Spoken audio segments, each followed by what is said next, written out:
देख रहे हैं एफिडेविट लाइव। मैं हूं दीक्षा। आज की गतिविधियों पर डालते हैं एक नजर। दीनदयाल उपाध्याय गोरखपुर विश्वविद्यालय के दीक्षा भवन में समरस समाज के निर्माण में नाथ पंथ का अवदान विषय पर आयोजित संगोष्ठी में बतौर मुख्य अतिथि योगी आदित्यनाथ ने अपने उद्गार व्यक्त करते हुए कहा कि संपूर्ण भारत में नाथ पंथ के प्रति लोगों में विशेष रूप से लगाव है और लोग इस पंथ के प्रति समर्पित भी हैं। हिंदी दिवस के अवसर पर हम इस अंतर्राष्ट्रीय संगोष्ठी के साथ आज यहाँ पे जुड़ रहे हैं। भारत के संतों की परंपरा सदैव जोड़ने की रही है और संतों ने प्राचीन काल से ही, भारत की ऋषि परंपरा ने प्राचीन काल से ही इस समरसता के महत्व को, इस समता मूलक समाज के महत्व को सदैव महत्व दिया है। याद करिए, केरल में जन्मा एक सन्यासी आदि शंकर के रूप में भारत के 4 कोनों में 4 पीठों की स्थापना करता है। देश को आज आवश्यकता है स्थानीय भाषा में आम जनमानस को जागरूक करने के लिए राम की भाषा में लिखो, और फिर उन्होंने रामचरितमानस को अवधी में लिखना प्रारंभ किया। अवधी में लिखा तो स्वाभाविक रूप से काशी पांडित्य की भूमि थी, तो काशी के विद्वानों ने इसका विरोध करना शुरू किया। अनेक उनके साथ उस समय संकट आए, लेकिन संकट से मुक्त होकर के काशी छोड़ करके वे अयोध्या आए। अयोध्या में उन्होंने इस कार्य को पूरा किया और अंततः रामचरितमानस मध्यकाल में देश को जोड़ने का एक सशक्त माध्यम बना। राष्ट्रीय विधिक सेवा प्राधिकरण और राष्ट्रीय लोक अदालत के संयुक्त तत्वावधान में आयोजित लोक अदालत के उद्घाटन अवसर पर जनपद न्यायाधीश तेज प्रताप तिवारी ने लोगों का आह्वान करते हुए कहा कि छोटे छोटे विवादों को मुद्दा बनाकर अपनी खुशियों को सीमित ना करें। इस लोक अदालत में पारिवारिक मामले से संबंधित कई विवादों का निस्तारण किया गया। इस संबंध में पारिवारिक न्यायालय के न्यायाधीश राजेश्वर शुक्ल ने बताया, ये हमारे राष्ट्रीय विधिक सेवा प्राधिकरण के तत्वाधान में आज राष्ट्रीय लोक अदालत का आयोजन किया गया है। उसमें पारिवारिक न्यायालय में मुख्य उद्देश्य ये होता है कि जो पति पत्नी के मध्य विवाद हैं उनका सेटलमेंट हम लोग कराएं, और इसके लिए हमारे यहाँ प्री ट्रायल बैठक होती है। उसमें पार्टीज़ को नोटिस जाती है, वो आते हैं, फिर उनसे वार्ता कराई जाती है। ढेर सारे मामले में सुलह समझौता से वो तैयार हो जाते हैं साथ रहने के लिए। कुछ ऐसे होते हैं कि वहाँ सेटलमेंट होता है कि हम लोग साथ नहीं रह पाएंगे, तो अलग से वो पारस्परिक सहमति के आधार पर तलाक का मुकदमा दाखिल करेंगे। आज भी जो है 1 दर्जन से अधिक पति पत्नी साथ रहने के लिए तैयार हुए, उनका मामला निस्तारित किया गया और 100 से अधिक मुकदमों का निस्तारण हुआ है। इसमें प्री लिटिगेशन केसेज भी हैं और कोर्ट में जो केसेज पेंडिंग थे, डाइवोर्स के या रेस्टिट्यूशन के, इन सबों का जो है मेंटेनेंस के, इन सब का निस्तारण हुआ है। हम एक अपील ज़रूर करेंगे कि हमारे अधिवक्ता बंधु जो हैं इसमें सहयोग करें, क्योंकि हमारे फैमिली कोर्ट का ऑब्जेक्ट होता है कि मैक्सिमम डिस्प्यूट सेटलमेंट से तय किए जाएँ, न कि उसका डिस्पोजल किया जाए गवाही लेकर के। तो हमारी अपील है अधिवक्ता बंधुओं से, तो पार्टी से भी मेरा अनुरोध है कि वो आएँ तो बिल्कुल खुले मन से आएँ और बात करें प्लेटफार्म पे कि क्या उनकी समस्याएं हैं, ताकि उसका निराकरण हमारे काउंसलर और हमारे प्रिंसिपल जैसे एडिशनल प्रिंसिपल जैसे सब लोग मिल करके करें। हिंदी दिवस के अवसर पर आज महानगर में विविध कार्यक्रमों के आयोजन किए गए। विश्व में बोले जाने वाली प्रमुख भाषाओं में से हिंदी एक प्रमुख भाषा है। 14 सितंबर को पूरा देश हिंदी दिवस के रूप में मनाया जाता है। इस अवसर पर नगर में विभिन्न कार्यक्रम आयोजित किए गए। दीनदयाल उपाध्याय गोरखपुर विश्वविद्यालय के हिंदी विभाग में आयोजित कार्यक्रम के अवसर पर विभागाध्यक्ष प्रोफेसर कमलेश कुमार गुप्त ने कहा कि मातृभाषा हिंदी से हम अच्छे ढंग से अपनी बातों को व्यक्त कर पा रहे हैं, यह हमारे लिए गर्व की बात है। दीनदयाल उपाध्याय गोरखपुर विश्वविद्यालय गोरखपुर आज की तारीख में हिंदी विभाग के अध्यक्ष का कार्यभार भी मेरे पास है, तो अपने पूरे विभाग की ओर से मैं सभी हिंदी प्रेमियों को हिंदी दिवस की हार्दिक बधाई देता हूँ। सर हिंदी को लेकर के छात्रों के मन में जो असमंजस का भाव रहता है, तो कितना स्कोप है, लोग कितना करियर बना सकते हैं इसमें? हिंदी को लेकर किसी भी तरह के असमंजस में पढ़ने की कतई ज़रूरत नहीं है। हिंदी का महत्व अब भी है। रोज़गार की अपार संभावनाएं हिंदी में अब भी हैं। जब हम किसी भी प्रतियोगी परीक्षा में जाते हैं तो प्रायः हिंदी भाषा और साहित्य से संबंधित सवाल पूछे जाते हैं, और जिसकी हिंदी भाषा में जितनी अच्छी पकड़ होती है उसके सफल होने की उतनी अधिक संभावनाएं होती हैं। इसी क्रम में माउंट हेरा इंटरनेशनल एकेडमी और सेठ एमआर जयपुरिया स्कूल आजाद चौक के बच्चों ने भी हिंदी दिवस के अवसर पर विभिन्न कार्यक्रम आयोजित किए। माउंट हेरा इंटरनेशनल एकेडमी की प्रधानाचार्य ज्योति काशवानी ने हिंदी दिवस के आयोजन पर अपनी शुभकामनाएं देते हुए कहा, आज संपूर्ण भारतवर्ष हिंदी दिवस मना रहा है। हिंदी को राजभाषा का दर्जा संविधान सभा के द्वारा अनुच्छेद 343 के अंतर्गत 14 सितंबर 1949 में दिया गया। भारत ने अपना प्रथम हिंदी दिवस 1953 में मनाया था।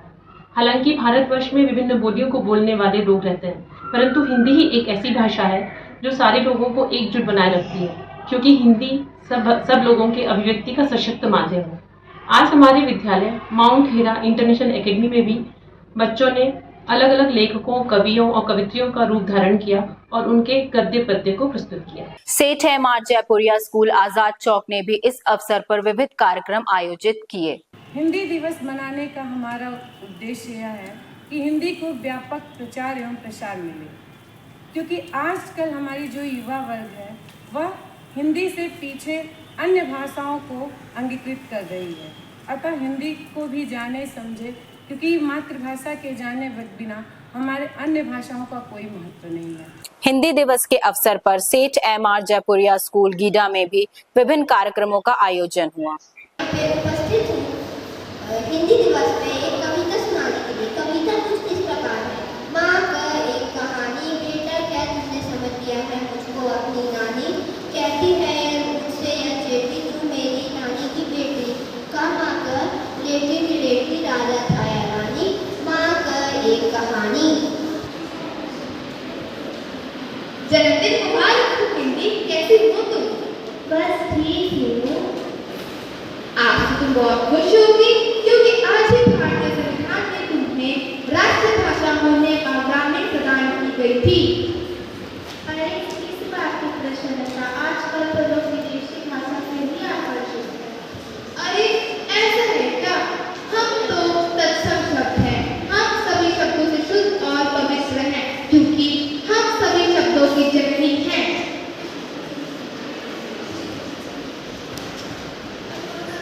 मैं तद्भव शब्द थोड़ा सा परिवर्तित हूँ, परंतु हिंदी मुझे खुद पर गर्व है। अभिभावकों को आज हिंदी दिवस की हार्दिक शुभकामनाएं मैं प्रेषित करता हूँ।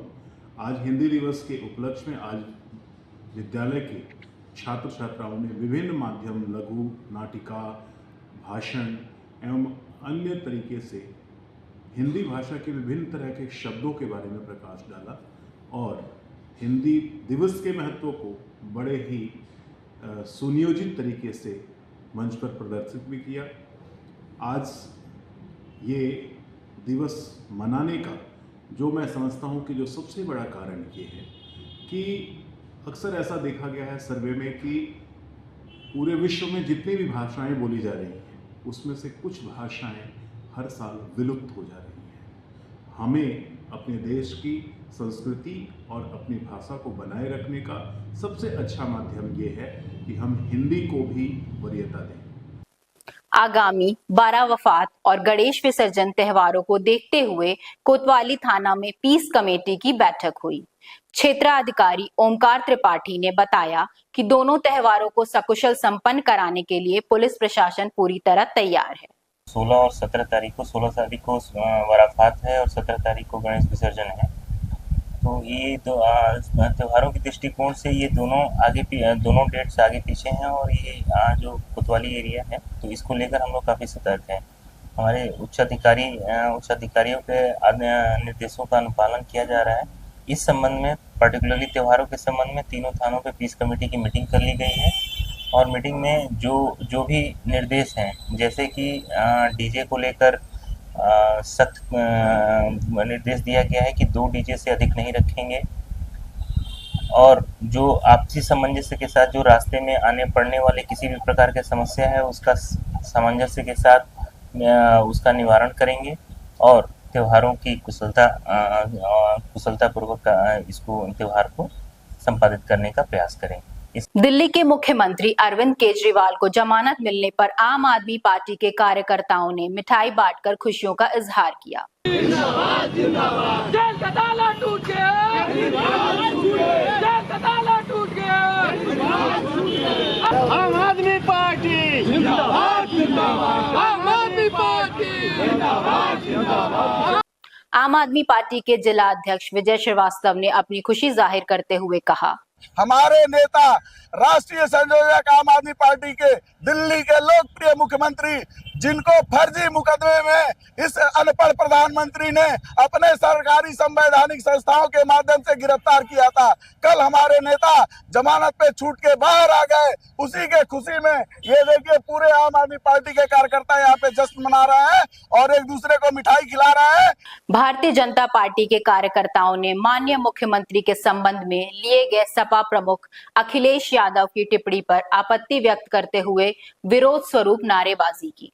अखिलेश यादव जी के जो भी आपत्तिजनक बयान आए हैं सामने, उसके लिए भारतीय जनता पार्टी युवा मोर्चा के हमारे माननीय प्रदेश अध्यक्ष प्रयासुदत्त द्विवेदी जी और शीर्ष नेतृत्व के निर्देश पे आज भारतीय जनता युवा मोर्चा गोरखपुर की जिला इकाई ने जो है पुतला दहन का कार्य अखिलेश यादव जी का क्या संदेश देना चाहते हैं कि जो हिंदू धर्म की आस्था के साथ आप खिलवाड़ कर रहे हैं, लगातार उटपटांग बयान देते हैं, पूज्य संतों के खिलाफ जो इस तरह की आपत्तिजनक टिप्पणी आप कर रहे हैं, निश्चित तौर पे आप देश की जनता को गुमराह करने का रहे हैं, धर्म को जो है छेड़ने का कार्य कर रहा है, वो भारतीय जनता युवा मोर्चा का कार्यकर्ता कतई बर्दाश्त करने वाला नहीं है। गोरखपुर के पाली ब्लॉक में ग्राम सचिव पर ग्राम प्रधानों ने आरोप लगाते हुए विरोध स्वरूप एक पत्रकार वार्ता करते हुए उनके कृत्यों की जांच कराए जाने की मांग की है।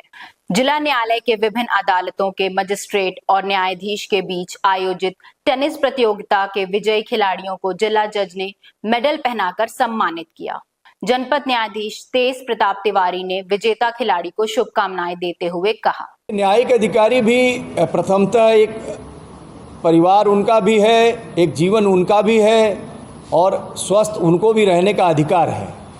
एक अच्छा स्वस्थ मन और शरीर ही एक अच्छा कार्य ठीक ढंग से निष्पादित कर पाएगा। इसलिए समय समय पर यह आवश्यक प्रतीत होता है कि उन्हें भी खेल कूद आदि कार्यक्रमों में सम्मिलित कर उन्हें शारीरिक और मानसिक रूप से स्वस्थ रखा जाए। आज के एफिडेविट लाइव में बस इतना ही। देखते रहिए एफिडेविट लाइव।